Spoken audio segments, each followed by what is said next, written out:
Queridos irmãos e irmãs que estão aqui no santuário, você que nos acompanha aí da sua casa e você que vai ouvir agora esta pregação. Nós estamos celebrando a Sagrada Família de Jesus, Maria e José. Precisamos contemplar a família de Jesus para que nós vivamos as virtudes desta família. Meus irmãos, céus e terras podem passar, o mundo pode, entre aspas, mudar, ideologias vêm, ideologias vão, mas para nós que somos cristãos, precisamos remar contra a maré. Até pouco tempo, nós remávamos contra uma maré fora da igreja. Hoje nós devemos remar contra uma maré que entrou na igreja. Para nós, a família que é exemplo é a família de Jesus. Respeitamos as outras, entre aspas, formações de famílias, mas não imitamos, não aplaudimos, porque a família que nós acreditamos é a família da revelação, é a família bíblica, e esta não vai mudar, porque Deus não se adapta ao pecado do mundo, Deus não se adapta à mazela do mundo. Hoje eles fazem um malabarismo para que ninguém seja contrariado. E nós estamos no mundo exatamente para contrariar. Nós estamos no mundo para mostrar ao mundo que a família que nós acreditamos é a família de Nazaré. Jesus, Maria e José. É uma proposta. Se você aceita a proposta, viva assim. Se você não aceita a proposta, você é livre para viver do jeito que você quiser, sabendo que o final será uma tragédia, se não aqui na vida eterna, que certamente a pessoa também não terá. Quando nós olhamos para a família de Jesus, nós estamos olhando para o modelo que Deus criou para a família, e que não começa na família de Nazaré, e que não começa na família de Nazaré, que começa no Gênesis, quando Deus cria Adão e Eva, o homem e a mulher. Deus deixou claro: o homem deixará seu pai e sua mãe, a mulher deixará seu pai e sua mãe, os dois se unirão e formarão uma só carne. E Deus disse para aquele primeiro casal: crescei-vos e multiplicai-vos. Precisamos rezar mais, meus irmãos, o Salmo 127. Marque na sua Bíblia o Salmo 127, que é o Salmo do relacionamento familiar. Eu não vou entrar neste Salmo com este tema, porque já tem uma pregação aí no YouTube extensa, que eu refleti somente este Salmo. Mas aqui eu quero destacar duas coisas, apenas duas coisas. O que é felicidade é que o papai e a mamãe saibam investir a médio e longo prazo. Hoje em dia nós vemos na internet pessoas ensinando a investir dinheiro. Você abre o YouTube, só tem isso: invista dinheiro, aprenda a investir dinheiro. É tudo investir. Por quê? Invista a médio, a longo prazo. Nós precisamos aprender a investir na família. E o Salmo está falando que você, pai e mãe, o seu melhor investimento são os seus filhos. Guarde isso: o melhor investimento dos pais são os filhos. O melhor investimento dos avós são os netos. E a palavra vai dizer: os teus filhos são rebentos de oliveira. O que significa isso?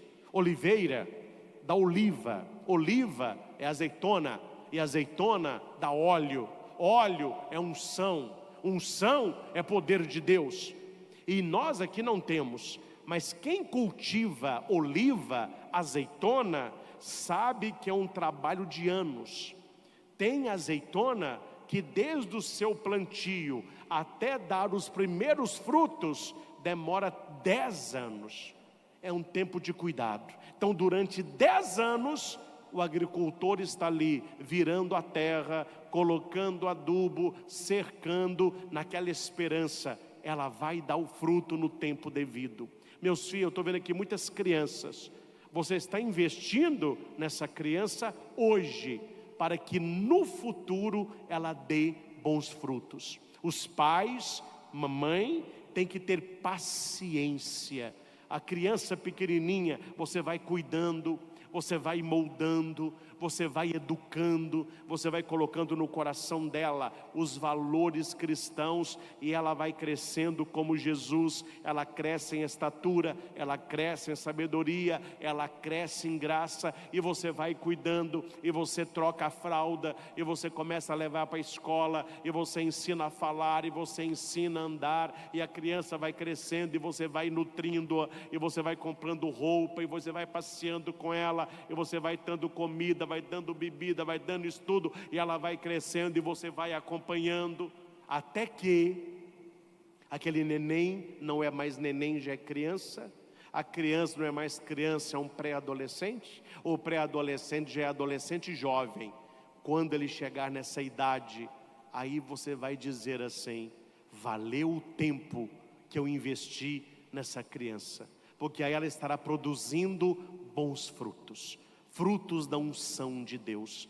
Quantos casais me procuram com filhos problemáticos na adolescência e juventude, porque não foram cuidados como uma oliveira, foram deixados no celular, com internet liberada, vivendo como o mundo gosta, mais agradando o inferno que o céu. Aí quando o caldo entorna, quando vem o vício, quando vem uma gravidez inesperada, quando vem uma enfermidade, os nenéns da vida nem trabalha, nem estuda, aí os pais falam: meu Deus, essa criança, esse adolescente está atrapalhando a família inteira. Faltou este investir naquilo que é o mais importante, na educação dos seus filhos, na educação religiosa dos seus filhos. É por isso que Davi vai colocar no Salmo 27, os teus filhos são rebentos de oliveira, há tempo de cuidar, e se você cuidar bem dos seus filhos, na frente eles vão frutificar para você, dentro da sua casa. Feliz um homem assim, feliz uma mulher assim, feliz pais assim, felizes famílias assim. E o Salmo vai cantar: feliz és tu, se temes o Senhor e trilha os seus caminhos. Feliz és tu, feliz és tu, feliz é a tua família, feliz é a tua esposa, feliz é o teu marido, felizes são os teus filhos, se eles aprenderem a temer a Deus e seguir o caminho de Deus. Anote, e quem quiser coloque aí no chat: felicidade sem Deus ou é ilusão ou é pecado, e tem data de validade. Escreva o que eu estou dizendo, e você pode alertar as pessoas, e se as pessoas não te escutarem, veja, espera, e você vai ver que a história vai terminar mal. Eu não quero uma felicidade com data de validade. Eu quero uma felicidade que comece, mas que não termine. Essa felicidade só Deus pode nos dar, porque Ele não teve início, Ele não terá fim, e nós somos eternos nele, com Ele, por Ele. Feliz és tu, não se tens uma boa aparência, não se tens um cartão recheado, não se moras numa casa luxuosa, não, feliz és tu se temes o Senhor, porque o mundo tem a felicidade dele, e o cristão, nós temos a nossa é temer a Deus, não é ter medo de Deus, é não querer contrariar a Deus, entristecer a Deus e andar nos caminhos do Senhor. Ensina os teus filhos a andarem nos caminhos do Senhor enquanto criança, e quando eles crescerem, eles não andarão em outros caminhos. A leitura de Eclesiástico, no capítulo 3, nós podemos ler esta leitura toda. Você pode ler esse capítulo todo. Ele fala sobre as nossas famílias, o relacionamento que nós devemos ter dentro da nossa casa. Deus honra o pai nos filhos e confirma sobre eles a autoridade da mãe. Deus honra o pai nos filhos e confia sobre eles a autoridade da mãe. Mãe não precisa ser autoritária, pai não precisa ser autoritário, mas os dois precisam ter autoridade. Dentro da sua casa manda você. Dentro da sua casa, a cartilha que se segue é do pai e da mãe. Não é filho que coloca regra em casa. Não é filho que diz como que as coisas funcionam. Quem coloca regra em casa, quem tem autoridade é pai e mãe. É por isso que hoje ninguém respeita ninguém. Não se respeita a lei de trânsito, não se respeita as leis da sociedade, não se respeita o outro, não se respeita vizinho. Condomínio é uma briga sem parar. No trabalho todos se espetam. Por quê? Porque os filhos não foram criados para aprender a obedecer à autoridade, para saber as regras do jogo, para saber os direitos e principalmente os deveres. Pai e mãe precisam ter autoridade, não se tornarem dois bobocas dentro de casa, dois idiotas dentro de casa. Os filhos colocando a carta, os filhos que falam como que a coisa funciona, e os dois vassalos cultuando a síndrome do imperador. Não é assim que a Bíblia nos ensina. A Bíblia vai dizer que os pais têm autoridade na vida dos filhos. E a desobediência e a desonra aos pais atrai maldição para a vida dos filhos. Então você que é adolescente jovem, que acha que é o bambambam, que é a última bolacha do pacote, escute o que a Bíblia diz. Você, quando não honra o seu pai e não obedece à sua mãe, você não está apenas entristecendo os seus genitores. Se fosse só isso, já era grave, mas não é só isso. Quando você não honra os seus pais, você está atraindo para a sua vida a maldição de Deus. Aquele que não honra pai e não obedece mãe, ele não será feliz na vida. É questão de tempo. Eu não vou aqui citar exemplos, mas eu conheço moças muito bonitas, muito altivas, cheias de si, petulantes, arrogantes, que batia de frente com a mãe, transformou a vida da família no inferno, aí se casou. Ela está vivendo no inferno. Aí vem pedir bênção, aí vem pedir orientação. Aí é só você fazer um apanhado geral. Falei, minha filha, antes de você procurar o padre, reze lá, leia Eclesiástico 3. Talvez você plantou dentro da sua casa e você está colhendo agora com seu marido.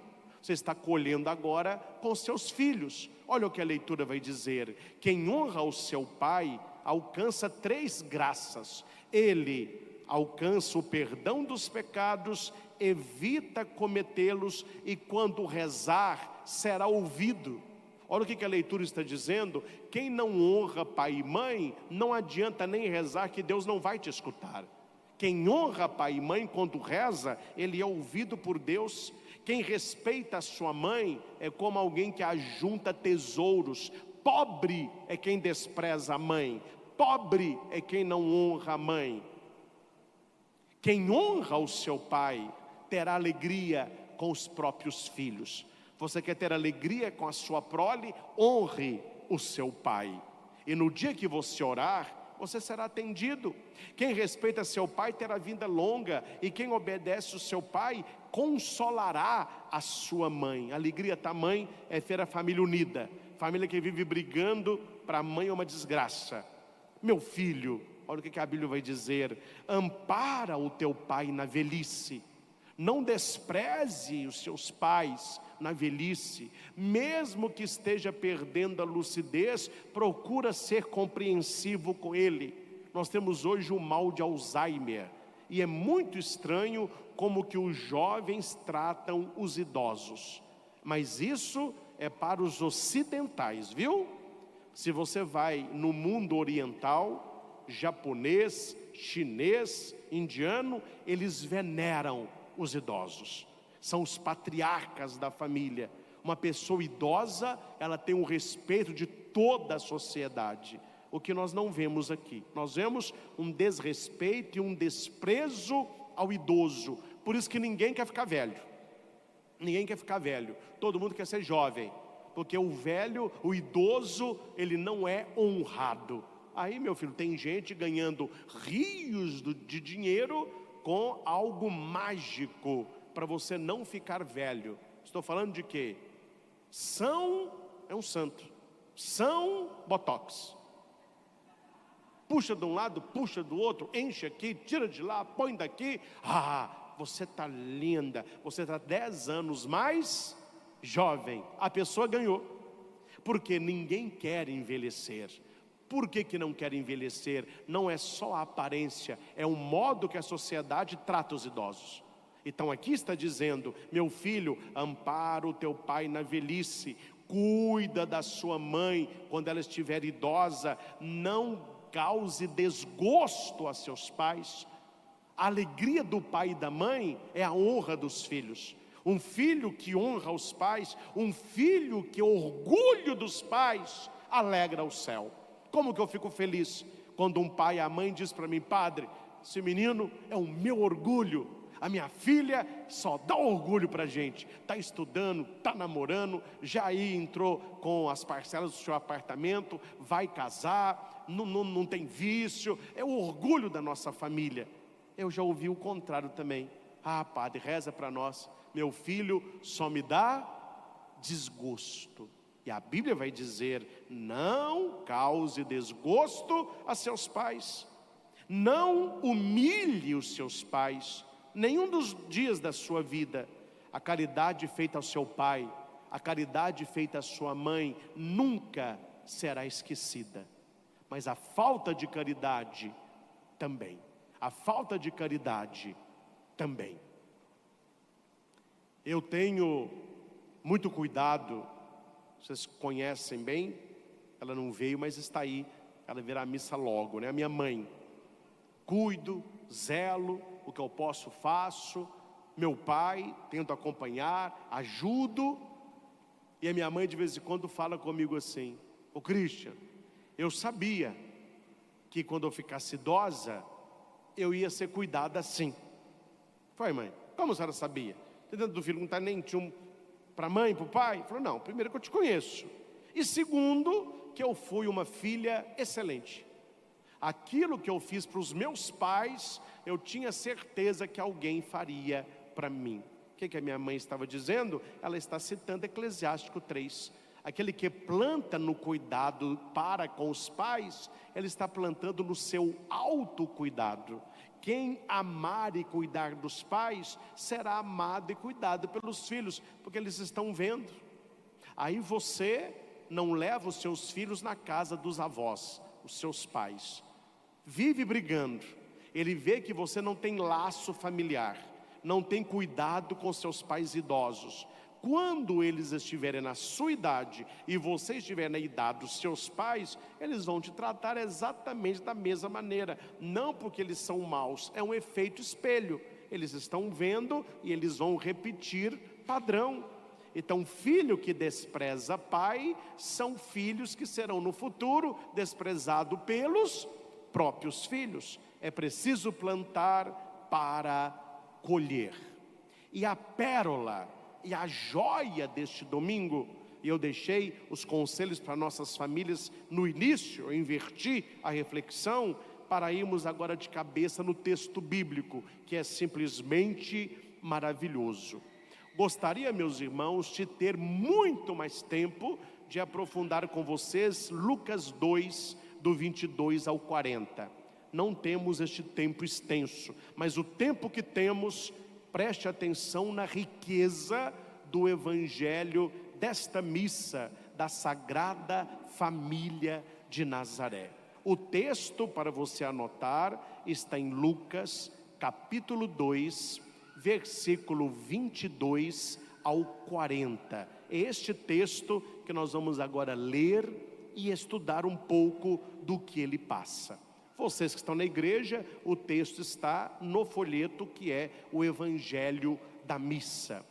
Primeiro, meus irmãos, o texto começa no versículo 22, falando de dois ritos que o judeu tinha e que é muito importante, e que Lucas vai unir os dois num rito só. Nós temos o rito da purificação da mãe, está escrito, quando se completar os dias, para a purificação da mãe. Lucas coloca, e do filho, a proximidade de Maria com Jesus e Jesus com Maria. Maria e José, ao casal aí, levaram Jesus a Jerusalém, a fim de apresentá-lo ao Senhor. Segundo rito. Qual é o primeiro rito? Purificação da mãe. Qual é o segundo rito? Apresentação do filho. Primeiro rito, a mãe é purificada. Segundo rito, o filho é apresentado. Não quero apenas citar o rito, mas eu quero que você saiba na Bíblia aonde isso está. Aonde isso está. Anote, você que está participando, tem muita gente aqui na igreja anotando. Isso é muito importante. Purificação da mãe está em Levítico 12, de 1 ao 8. Anote aí. Purificação da mãe, Levítico 12, de 1 ao 8.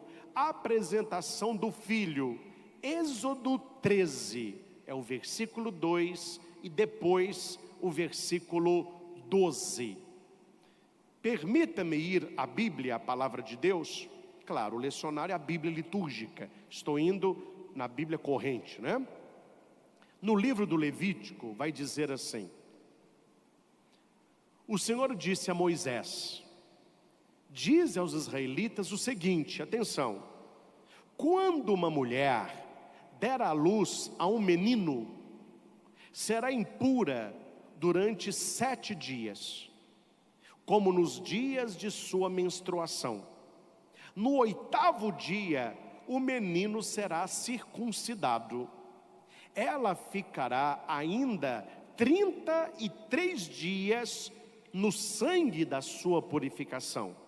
Não tocará coisa alguma santa e não irá ao santuário, até que se acabem os dias de sua purificação. Se ela der à luz a uma menina, será impura durante 2 semanas, como nos dias da sua menstruação, e ficará 66 dias no sangue de sua purificação. Cumpridos esses dias, pelo filho e pela filha, apresentará ao sacerdote, à entrada da tenda da reunião, um cordeiro de 1 ano, em holocausto, e um pombinho ou uma rola em sacrifício pelo pecado. O sacerdote os oferecerá ao Senhor e fará a expiação por ela, que será purificada do fluxo do seu sangue. Tal é a lei relativa à mulher que dá à luz um menino ou uma menina. Se as suas posses não lhe permitirem trazer um cordeiro, tomará 2 rolinhas ou 2 pombinhos, um para o holocausto, o outro para a expiação, o sacrifício pelo pecado. Só voltando aqui, quando a Bíblia fala holocausto, é fogo. Quando ela fala sacrifício, é sangue. Holocausto coloca fogo, sacrifício derrama sangue. Então 2 pombinhas, um para cada coisa, né? O sacerdote fará por ela a expiação e ela será purificada. Isso é o capítulo 12 do livro do Levítico. Então, quando a leitura diz que eles fizeram isso conforme a lei do Senhor, lei, Levítico, o texto é esse. O rito da apresentação do Senhor está no Êxodo 13, o 2 e o 12. O 2 vai dizer: o Senhor disse a Moisés: tu me consagrarás todo o primogênito entre os israelitas, tanto homem como animal, ele será meu. Deus, ele pede o primogênito para ele. No versículo 12, consagrarás ao Senhor todo o primogênito, mesmo os primogênitos de teus animais. Os machos serão do Senhor. Aqui, meus irmãos, tem algo escondido, eu vou revelar. Por que todo primogênito era apresentado ao Senhor? Porque nessa época se cultuava o sacerdócio dos primogênitos. Todo primeiro filho, ele era destinado ao Senhor. E muito mais Jesus, que é o sacerdote por excelência, ele é oferta e oferenda, primícia da humanidade. O que é primícia? Primeiros. Primícias são os primeiros frutos. Você tem lá um pomar, os primeiros frutos o judeu leva para o templo. Colheu o primeiro trigo, ele leva para o templo. São as primícias. Quais são as primícias de Maria e José?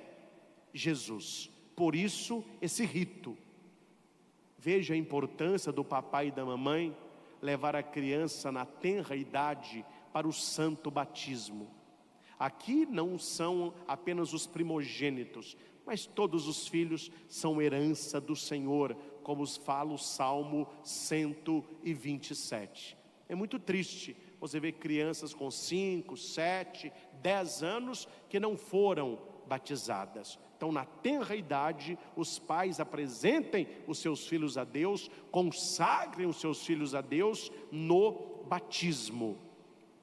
Foram também oferecer um par de rolinhas ou 2 pombinhos. É interessante o texto falar isso, para que nós entendamos o contexto financeiro da família de Jesus. Eles eram pobres, eles não tiveram dinheiro para levar nem uma ovelhinha. O texto vai dizer que São José levou numa gaiolinha 2 pombinhos, um para o holocausto, outro para o sacrifício. Isso é uma família pobre. Quando uma família paupérrima, mais do que pobre, rapaz, se não tiver nem 2 rolinhas para levar, eles levariam uma medida de trigo. Mas aí não é o caso. José levou 2 rolinhas, 2 pombinhos. Aqui o texto fala de uma família pobre, mas que não deixa de cumprir o que Deus lhes pede. Aqui eu não vou entrar em tudo, que não dá tempo, mas é uma troca. Atenção, você mata o primeiro bezerro, entrega no templo, fica lá. Você colhe os primeiros frutos, leva para o templo, fica lá. Você tem uma coisa boa que você trabalha, as primícias, fica lá. O primogênito não fica lá. A mamãe e o papai levam o menino, mas volta com a criança, né? E por isso que é uma troca. É por isso que se oferece uma ovelha ou 2 pombinhos. É como se o pai e a mãe dissesse: o primogênito é de Deus, mas no lugar dele eu ofereço um cordeiro, eu ofereço 2 pombinhos. Eles serão sacrificados no lugar do meu filho. Aí lembra lá Abraão e Isaac. Depois Deus com Jesus. Jesus não foi poupado, ele foi sacrificado. Então tudo aqui tem uma relação. Terminada essa introdução sobre a apresentação do filho, a purificação da mãe, aparecem 2 personagens que vão ilustrar tudo aquilo que está acontecendo e mais, quem é Jesus Cristo. Eu falei aqui muito, quem estava aqui escutou, você de casa que sempre me acompanha. Nós precisamos entender quem é a criança de Belém, quem é o neném da manjedoura. Eu não é ficar entendendo quem é Jesus, perguntando para os outros, lendo super interessante, livro blasfemo, pessoa mais louca. Não, é você ir à Bíblia. Quem é Jesus? Quem a Escritura fala de Jesus? E nós temos aqui 2 personagens, um homem e uma mulher, Simeão e Ana. Os 2 vão falar quem é aquela criança. Mas Lucas é muito inteligente, né? Ele coloca uma pegadinha. Tem uma pegadinha no texto, e que a gente não estuda, passa batido. Onde que nós hoje vamos encontrar Jesus? Não é na praia. As pessoas passam Semana Santa na praia. Tem gente, fala que é católico, passa Sexta-feira da Paixão no sítio, nadando, balançando em rede, andando de cavalo. Onde que nós vamos encontrar Jesus? No resort? Num cruzeiro marítimo? Num bar da esquina? Num shopping? Não. Aqui, olha o texto, eu vou citar o versículo 25 e o versículo 36. Em Jerusalém havia um homem chamado Simeão, havia uma profetisa chamada Ana. Versículo 27, Simeão foi ao templo. Versículo 37, Ana não saía do templo. Templo é igreja. Onde é, meus irmãos, que nós encontramos Jesus? Na comunidade, na igreja. Por isso que nós precisamos de missa, por isso que nós precisamos rezar. O mundo que nós estamos vivendo está cada dia mais difícil, é um mundo que está escotomizando a igreja. Muitos jovens, muitos adolescentes, universitários aí que tem professores ateus contra a igreja, eles falam sem parar: você não precisa frequentar a igreja, você não precisa ir à missa, você não precisa ter religião, você tem que ser uma pessoa boa. Esse discurso é para quê? Para que nós, com o passar dos anos, não conheçamos mais Jesus. Porque quem guardou Jesus durante 2000 anos foi a igreja. Quem pregou Jesus durante 2000 anos foi a igreja. Quem guardou a palavra de Deus não foi governo, foi a igreja. E se a igreja não vai passando para os seus filhos, e eu também o sou, Jesus Cristo, Jesus se torna um político, um filósofo, um sociólogo, uma pessoa legal, mas não filho de Deus. Então veja a importância de estar no templo. Eu posso dizer assim: a igreja se reúne na igreja. Nós, igreja com letra maiúscula. O templo, igreja com letra minúscula. A igreja somos nós, mas este é o local que nós nos reunimos. O católico não fala muito templo, né? Eu vou no templo. Não, a gente fala eu vou na igreja. Por quê? Você é a igreja. Então Simeão é homem e ele estava no templo. Ana era mulher, ela estava no templo. Missa é questão de homem e questão de mulher. Ir ao templo é questão de homem e questão de mulher. Simeão, ele esperava a consolação de Israel, ou seja, ele esperava o Messias, Mexiá. Ele esperava que Israel fosse consolado por o Messias. E o Espírito Santo estava com ele. Aqui é uma tradução para o português. No grego é mais bonito. Eu acho que deveria ter mantido, mas tudo bem. O grego vai dizer assim: ele andava com Deus. No português foi traduzido: o Espírito estava com ele. Mas no grego era: ele andava com Deus. Será, meus irmãos, que a gente está andando com Deus? Eu estou andando com Deus? Você tem andado com Deus? Ele havia anunciado que ele não morreria antes de ver o Messias. Quem é o Messias? O ungido, o Salvador, Jesus Cristo.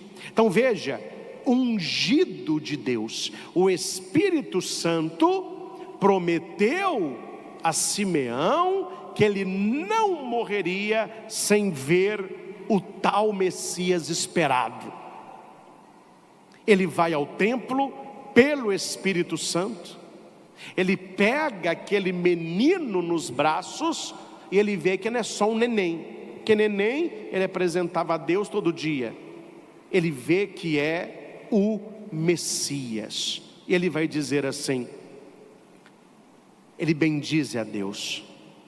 Ana louvou a Deus, Simeão bendisse a Deus. Olha a importância de a gente parar de reclamar e a gente passar a agradecer, bendizer, falar coisas boas. A mudança na nossa vida começa na língua. Quando você começa a louvar, a bendizer, a sua vida muda para melhor. Quando você começa a reclamar, a falar mal dos outros, a sua vida muda para pior. A nossa morte, a nossa vida está na ponta da língua. Simeão começou a bendizer a Deus. Agora, Senhor, conforme a tua promessa, chamado de cântico de Simeão, né? Pode deixar o teu servo partir em paz, porque meus olhos viram a tua salvação. A salvação aqui se identifica a Cristo. Eu vi o menino, eu vi o Cristo, eu vi o Senhor. Ele é o Salvador, que preparaste para todos os povos. Olha que bonito, não é só para o judeu, não, é para nós brasileiros, para o francês, para o americano, para o africano, para o japonês. Jesus veio para todos os povos. Universalidade da mensagem do Evangelho. O nome da nossa igreja, como que chama a nossa igreja? Nós somos católicos. A palavra católica vem de catholical, que significa universal. Então nós somos da igreja universal, mas a universal verdadeira, né? Porque até o nome da igreja roubaram também. Então nós somos da igreja católica, a igreja universal, porque Jesus, ele veio para a igreja, para o mundo inteiro, ele não veio para um povo só, tanto que Simeão está dizendo, diante de todos os povos, uma igreja universal, uma salvação universal, luz para iluminar os povos e glória do teu povo Israel. Aqui eu só vou destacar uma coisa: quando Simeão reza assim, podes deixar o teu servo partir em paz. Deixa eu ler essa frase em latim, é assim, ó: Nunc dimittis servum tuum, domine secundum verbum tuum in pace. Em latim tem dimittis, despedir, mas numa questão, olha que interessante, de libertação. Não é deixar partir para morrer, é deixar partir numa vida livre. Este verbo dimittis é usado com um patrão de escravo, um dono de escravo que liberta o escravo. Você tem liberdade, você pode ir. Veja o que Simeão está rezando, que até ele conhecer Jesus Cristo, ele era escravo, e ele está se tornando livre, quando ele pegou no colo a criança de Belém. Você já pegou no colo a criança de Belém? Ah, padre, já, lá em casa do menino Jesus, já peguei o menino. Não, nem isso não. Pegar no colo o menino de Belém é assumir Jesus como seu Messias, como seu Senhor, como ungido de Deus, e configurar a sua vida aos valores dele. Muito bonito isso, não é? O pai e a mãe de Jesus estavam ali, admirados com o que diziam a respeito dele. De vez em quando os pais e as mães ficam admirados, né? Eles vão na reunião na escola, eles ficam admirados, o que os diretores e os professores falam do comportamento do filho deles. Tem pai e mãe que fica admirado quando vai na delegacia e o policial conta o que o menino estava aprontando na rua. Tem pai e mãe que fica admirado quando chega na frente de um juiz e o juiz relata o que o menino está fazendo. Nós devemos admirar os nossos pais, não nessas situações, mas admirar os nossos pais por sermos pessoas de Deus, por estarmos no caminho reto, por fazermos aquilo que é justo. Simeão abençoou o menino, Maria e José, e disse a Maria, a mãe de Jesus. Não tem como separar não, viu? Está na Bíblia. Ele disse a Maria, a mãe de Jesus. Nós amamos Maria porque ela é a mãe de Jesus. Não fui eu que escolhi não, foi Deus, a mãe de Jesus. Agora olha que interessante, olha que interessante. Esse menino vai ser causa tanto de queda como reerguimento. Rocha de construção, pedra de tropeço. Para muitos em Israel, ele será sinal de contradição. Contradição, ele está falando da cruz. Simeão já fala da cruz com Jesus neném. Qual que é a contradição da cruz? Para o judeu, escândalo. Para o grego, loucura. Para nós, salvação. Ele será sinal de contradição. Assim serão revelados os pensamentos de muitos corações. Atenção agora, ele vai dizer para Maria assim: quanto a ti, uma espada de dor transpassará a tua alma. Mater dolorosa, a mãe dolorosa. Maria veria todo o sofrimento de Jesus. Amém? Amém. Mas pensa com o padre aqui. Vamos pensar. Por que que o anjo já não falou isso lá? Se o anjo sabia. Não, o anjo ficou só, não, Emanuel, descendente de Davi, ele será grande, vai sentar no trono do seu pai Davi. Sua prima Isabel era estéril, 6 meses que ela está grávida. Maria, para Deus nada é impossível. Sim! Aí chega Simeão. Você que é a mãe dele? Sou eu, sim senhor. Uma espada de dor está reservada a você, viu? No português rasgado. Você vai sofrer, mulher, igual botina de cego. Você prepara. Ô padre, é verdade. Por que que o anjo não disse lá e esperou para falar agora? Porque lá Maria não tinha vivido tudo que ela já viveu até aqui. Então Deus espera a sua hora e a minha hora para revelar o que nós vamos passar na vida. Se nós soubéssemos, meus irmãos, tudo que a gente ia passar na vida, a gente viveria preocupado. Veja quanta coisa você já passou. Uma operação que você nunca imaginou em fazer, um acidente que você nunca imaginou em ter, uma doença, ninguém sabe disso. Deus vai revelando aos poucos os seus desígnios. Foi assim com Nossa Senhora e assim com cada um de nós. O que cabe a nós? Confiar, se entregar, deixar Deus fazer. E por último, o versículo 40. Eu já falei muito de Simeão. Ana, eu já me referi a ela, que ela foi ao templo e que ela bendize a Deus. Ela é como se fosse aqui uma confirmação de Simeão sendo mulher, para falar que o homem reconhece e que a mulher reconhece. Ou seja, o gênero humano reconhece o Cristo, homens e mulheres. O evangelho termina assim: o menino crescia e tornava-se forte, cheio de sabedoria, e a graça de Deus estava com ele. Isto, meus irmãos, é a vida oculta de Jesus. Porque depois desses textos que nós estamos lendo, a Bíblia já pula para Jesus no templo, com 12 anos. Não é assim? Para quem lê Bíblia aí. Depois do templo, Jesus aparece com quantos anos? Depois do templo, com 12, ele aparece com quantos anos? Vocês não sabem, tem que ler Bíblia, né, gente? Aparece com 30. Ele vai morrer com 33. Ele prega durante 3 anos. Ô padre, o que aconteceu com Jesus de neném até 12? E o que aconteceu ele de 12 até 30? A igreja responde: Jesus crescia e tornava-se forte, cheio de sabedoria, e a graça de Deus estava com ele.